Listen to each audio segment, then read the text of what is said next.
So hello everyone, this is mini blog knowledge channel. और यहाँ पर हम बहुत ही आराम से सीखेंगे अर्थक्वेक के बारे में। तो भाई सबसे पहले तो अपने मन से ये निकाल दो कि अर्थक्वेक बहुत ही टफ टॉपिक है और ज्योग्राफी में याद नहीं होती भाई। तो ज्योग्राफी में बार बार भाई रिवाइज करोगे उतना ही याद होगा, ठीक है। और बहुत ही सिंपल है भाई ज्योग्राफी तो मेरे अकॉर्डिंग, और आप जब मेरे से जुड़ जाएंगे तो बहुत ही सिंपल लगेगी। तो सबसे पहले हम देखते हैं अर्थक्वेक के बारे में। तो बिफोर स्टार्टिंग द अर्थक्वेक, तो हम जानते हैं कि अर्थक्वेक आता कैसे है, कहाँ से निकलता है। तो अर्थक्वेक हमें पता है कि ज़मीन के नीचे से आता है, ठीक है। तो जो जमीन से नीचे जो सेंटर का पॉइंट है जहां से वेव्स कहाँ निकलती हैं उसको क्या कहते हैं हम, hypocentre. A point where earthquake originate known as hypocentre. और जो लैंड पर आके जब टकराती हैं तो उस पॉइंट को क्या कहते हैं, एपिसेंटर। और यही क्वेश्चन पूछ दिया गया है एनडीए के एग्जामिनेशन में, व्हाट इज हाइपोसेंटर। तो हाइपोसेंटर क्या है, it is the inner part of earth where earthquake originates, ठीक है। और जहाँ पर ये जो वेव है यहाँ पर आके टकराती हैं। तो सबसे पहले हम देखेंगे अर्थक्वेक के बारे में, और वीडियो स्टार्ट होती है अब। तो सबसे पहले हमने देख लिया कि हाइपोसेंटर एपिसेंटर क्या होता है। अब बात करेंगे first point, that magnitude and intensity measured by Richter scale. जो मैग्नीट्यूड है और इंटेंसिटी है वो मेजर किससे करी जाती है, रिश्टर स्केल से। वेरी इंपॉर्टेंट पॉइंट कि जो मैग्नीट्यूड और इंटेंसिटी है वो रिश्टर स्केल से नापी जाती है। और स्टडी ऑफ अर्थक्वेक क्या कहलाती है, सीस्मोलॉजी, ठीक है। तो याद करो, रिश्टर स्केल क्या नापती है, मैग्नीट्यूड और इंटेंसिटी। कोई आपसे पूछ दे, एग्जामिनेशन में कई बार आ चुका है कि scale which measure the magnitude और intensity of earthquake known as Richter scale. What, Richter scale. And the scale which measure the damage and earthquake is known as Mercalli intensity scale, ठीक है। कौन सी, मर्काली intensity scale. भाई देखो, नाम में कुछ नहीं रखा है लेकिन जब ऑप्शन में आएगा तो आप लगा देंगे, ठीक है। तो याद करने का अच्छा तरीका है कि अर्थक्वेक के डैमेज में कई लोग मर जाते हैं। जब मर जाते हैं तो कौन सी स्केल, मर्काली स्केल। कौन सी scale, Mercalli scale, that's all, ठीक है। अब बात करते हैं अर्थक्वेक जब आता है तो उसमें वेव्स निकलती हैं, ठीक है।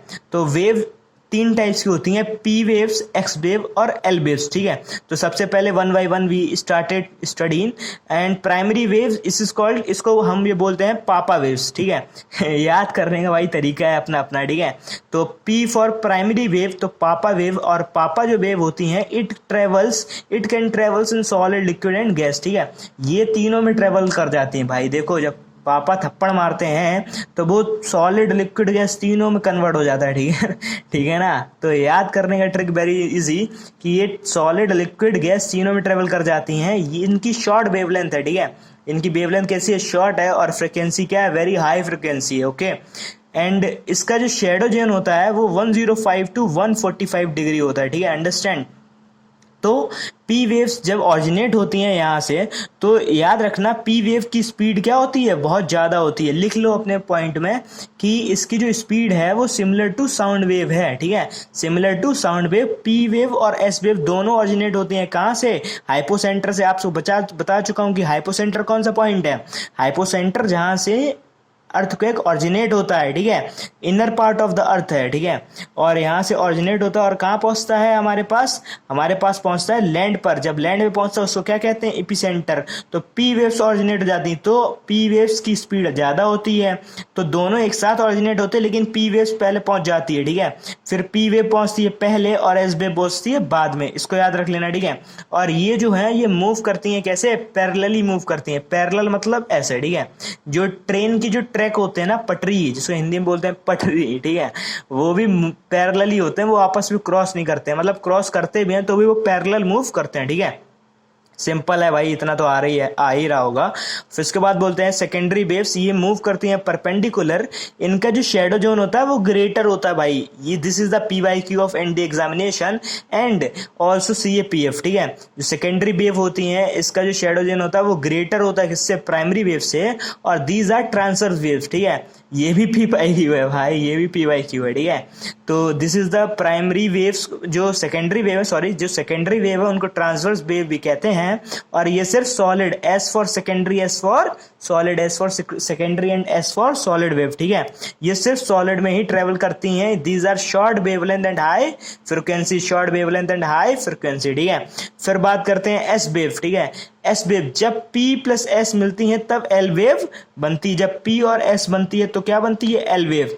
दीज आर लॉन्ग वेवलेंथ, ये दोनों P और S क्या थी, शॉर्ट थी, ये कैसी है, लॉन्ग। PS कैसी है, शॉर्ट, ये कैसी है, लॉन्ग, ठीक है। It causes the most of the earthquake structural damage, ठीक है। सबसे ज्यादा अगर कोई डैमेज करता है ना भाई, जब P और S वेव ये डैमेजिंग नहीं है, लेकिन जब L वेव है वो डैमेजिंग वेव है, ठीक है। ये डैमेज करती है, मतलब उजाड़ देती है पूरे लैंड को, ठीक है। जहां भी आया उस पूरी प्लेस को उजाड़ के रख देती है, ठीक है। तो ये लॉन्ग वेवलेंथ है, it causes most of the earthquake structural damage, ठीक है। तो this is all about the earthquake. और अगर आपको वीडियो अच्छी लगी हो तो please like, share and comment and share also, ठीक है। भाई अपना मोटिव सिर्फ एक ही है कि भाई लाइक व्यूज़ तो चाहिए, मतलब नहीं चाहिए, एक साइड से अलग रख दो, लेकिन आपको समझ में आना चाहिए, ठीक है। So this is all about today and ऐसी ही वीडियो लाता रहूँगा ठीक है। और कल हम लोग पढ़ते हैं साइक्लोन्स के बारे में, और आज this is main topic date is NCERT में अगर आप पढ़ेंगे बुक में तो काफ़ी टाइम लग जाएगा, ये सारा उसका निचोड़ है, ठीक है। और सारे एग्जामिनेशन में एनसीईआरटी से पूछता है भाई। So you know about the NCERT and all. So please like, share and comment. Thank you. जय हिंद, जय भारत।